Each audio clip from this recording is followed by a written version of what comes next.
saya Muhammad Fasya Nugroho dengan NIM 2024 1049 1100059.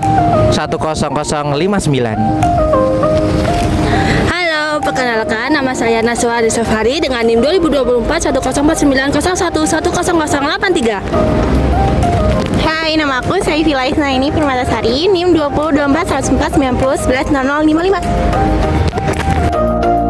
Perkenalkan nama aku Raden Nora Clara Arista Isra Fatarani, NIM 2024 1049 010092. Halo, perkenalkan nama aku Afriliana Saputri dengan NIM 2024 10490 119082. Nah, kami dari kelompok 4 akan melakukan wawancara di Taman Rekreasi Sengkali.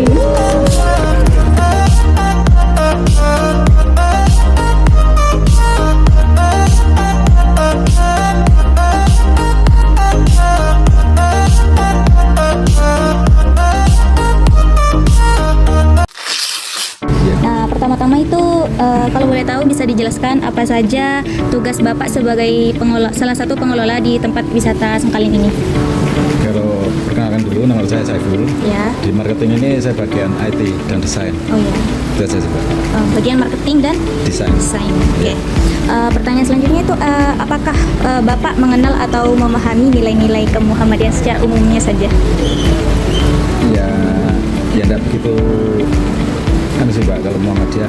Soalnya ini kan baru dibeli sama Muhammadiyah. Oh ya. Jadi mungkin untuk nilai-nilai kemuhammadiyahan kita mungkin nggak bisa menjelaskan secara terperinci sih. Baik. Berarti wisata Sengkaling ini dari awalnya bukan milik UMM, Iya, tapi dibeli. dibeli. Terus selanjutnya itu dalam pengelolaan tempat wisata ini, bagaimana Bapak memastikan bahwa kegiatan dan suasana tempat sesuai dengan nilai-nilai Islam? Nah, seperti contoh kecil aja, kita sudah ada kegiatan sholat duhur bersama. Sholat doa bersama. Sholat duhur bersama. Oh, duhur, sholat duhur. Oke. Jumatan pun sudah bisa dilakukan di lokasi kerja. Oh ya. Terus misalkan kalau bulan puasa itu semua karyawan diwajibkan kultum. Jadi setelah selesai sholat duhur bersama, Iya. setiap karyawan diabsen kultum satu kali. Di absen ya, Iya. memastikan. Iya.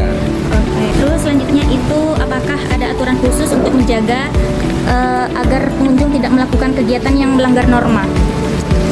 Ya pasti ada. Kita ada misalkan melanggar norma gimana? Iya, kayak misal yang tidak etis lah gitu, Bapak. Ya pasti nanti akan kita peringatkan sih, Mbak, kalau memang ada pengunjung yang misalkan ya Iya. kayak pakainya terlalu minim Iya. gitu. Nanti mungkin ada teman-teman marketing perempuan yang nanti yang menegur. Ya enggak menegur sih, cuma bilang aja gitu. Lalu bagaimana cara Bapak untuk menanamkan sikap ramah, jujur, sopan kepada seluruh pegawai atau staf di sini? Di sini sudah ada pelatihan sendiri, Mbak. Oh, pelatihan. Iya, pelatihan. Terutama kita mengedepankan 3S. 3S. Salam, senyum, sapa. Sapa. Gitu sih, Mbak. Itu Jadi, yang paling utama sih di sini.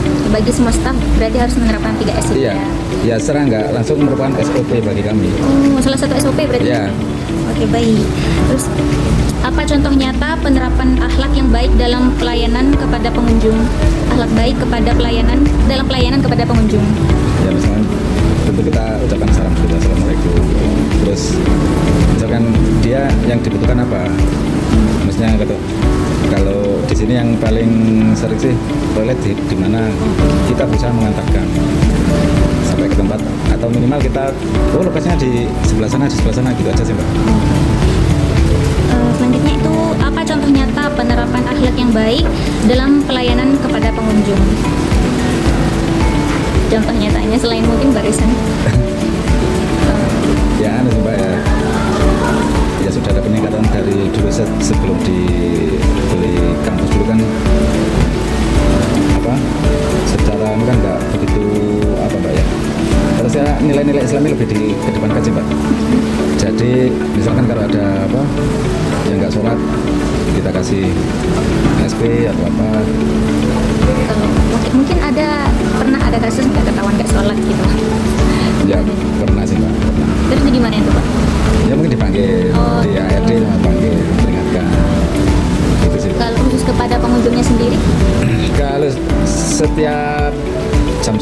pasti kan ada adzan.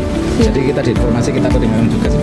Yang Kayak nggak berisik gitu. enggak, maksudnya untuk yang sholat, kalau ingin sholat berjamaah di masjid, Oh iya. di samping itu di dalam tempat wisata ada 3 musola. Baik-baik. Dan setiap anu kita pasti beritakan tempatnya, lokasinya di sini gitu. Mungkin pengunjung siapa tahu ada yang mau Ya, berjamaah juga. iya. Untuk apa upaya pengelola untuk mencegah adanya kegiatan yang negatif atau tidak sesuai di lingkungan wisata seperti pergaulan bebas, mabuk-mabukan atau perusakan fasilitas? Pencegahnya seperti apa? Nah, sebelum biasanya yang itu kan untuk di gedung ya Pak. Ya. Ada apa itu? Ada kayak seminar atau apa? Ya. Di awal pasti kita ada SOP tersendiri di tiap gedung tuh Pak. Ya. Dilarang membawa sajam, narkoba itu sudah kita omongkan di awal. Kalau kayak ada pengunjung yang mungkin tidak sengaja ataupun maupun sengaja yang merusak salah satu fasilitas pariwisata itu gimana Pak? Ya langsung kita tindak. Enggak. Kita melibatkan security. Baik. Apa langkah yang dilakukan untuk menjaga kebersihan, kenyamanan, dan kelestarian di sini? Nah, kita koordinasi sama beberapa koordinator yang mengawasi Pak bagian tersebut Pak. Misalkan kalau taman, tiap hari kita ada morning briefing. Jadi sehari nanti yang dikerjakan apa aja kita catat, kita serahkan ke pimpinan. Gitu sih Mbak. Jadi setiap yang nggak beres, insya Allah hari ini pasti sudah terselesaikan. Kalaupun nggak bisa diselesaikan mungkin besoknya. Tiap hari pasti kita koordinasi. Ada morning briefing kalau di sini. Iya sih Mbak. Selanjutnya Bapak, dalam pandangan Muhammadiyah nilai kemajuan penting, kan nilai kemajuan kan penting. Apa bentuk inovasi atau pembaruan yang dilakukan dalam pengelolaan wisata ini? Nah, kita lagi mengejar eduparknya Pak. Jadi kita bekerjasama dengan edupark kampus. Selain itu kita juga punya outbound edukasi yaitu outbound adiwata. Dan di sana ada pembelajaran tentang konservasi air, konservasi hidroponik, ekoenzim sama energi sih Pak. Itu semua bekerjasama sama kampus UMM. Baik Pak, selanjutnya bagaimana pengelola tetap mengikuti perkembangan zaman tanpa meninggalkan nilai-nilai Islam? Ya itu tadi Mbak, misalkan sopan santun harus dikedepankan ya di sini ya. Terus sama pengunjung SOP tadi, salam senyum sapa itu juga. Terus ya apa? Mungkin kedepannya kalau nggak salah ada wahana baru mungkin Mola Muslim juga. Jadi memang banyak ditanyakan, ini kan milik Muhammadiyah, Mola Muslimnya kok belum ada. Itu juga banyak desakan dari dosen-dosen kampus sendiri sih. Pak, menurut Bapak sendiri, apa sih tantangan terbesar dalam menerapkan nilai kemuhammadiyahan di sektor pariwisata ini, Pak? Nilai-nilai. Itu memang tantangan kami, Mbak. Iya. Mas, ya. Di satu sisi kita dituntun untuk menekankan nilai-nilai kemuhammadiyahan. Iya. Di sisi lain kita bergerak di bidang pariwisata. Yang mana, ya mohon maaf, sedikit nilai kemuhammadiyahan itu agak enggak dipakai. Misal di kolam renang kan SOP-nya juga harus pakai baju renang, Iya. gitu. Itu memang ya kita berusaha cari formulasi Mas untuk menggabungkan antara nilai pariwisata umum sama nilai pariwisata yang bersifat Islami. Itu memang kita masih mencari formula. Gitu kan. Baik Bapak, terima kasih atas kesediaan waktunya untuk bertanya-tanya dan menjawab. Masih banyak. Kami mengambil kesimpulan dari wawancara yang kami lakukan kepada salah satu petugas, yaitu Bapak Saiful, yang bertugas sebagai marketing dan desain, yaitu meskipun belum sepenuhnya memahami nilai-nilai kemuhammadiyahan karena latar belakang yang berbeda, tetap berusaha menerapkannya setelah tempat wisata dikelola oleh UMM. Nilai keislaman dijaga melalui kegiatan sholat bersama, kultum di bulan Ramadan, serta penerapan aturan untuk menegur pengunjung yang melanggar norma kesopanan.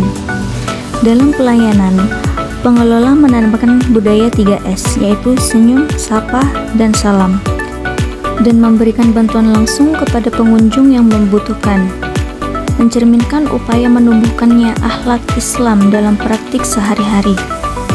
Di sisi lain, Pengelola juga memperhatikan aspek kebersihan dan inovasi dengan bekerja sama dengan koordinator kebersihan serta mengembangkan konsep wisata edukasi melalui kolaborasi dengan kampus. Seperti kegiatan terkait konservasi air dan hidroponik. Tantangan utama yang mereka hadapi adalah menyeimbangkan tuntutan pariwisata modern dengan nilai-nilai Islam dan kemuhammadiyahan. Namun, upaya untuk menggabungkan keduanya terus dilakukan agar pengelolaan wisata tetap profesional, relevan, dan mencerminkan karakter Islam dan kemuhammadiyahan.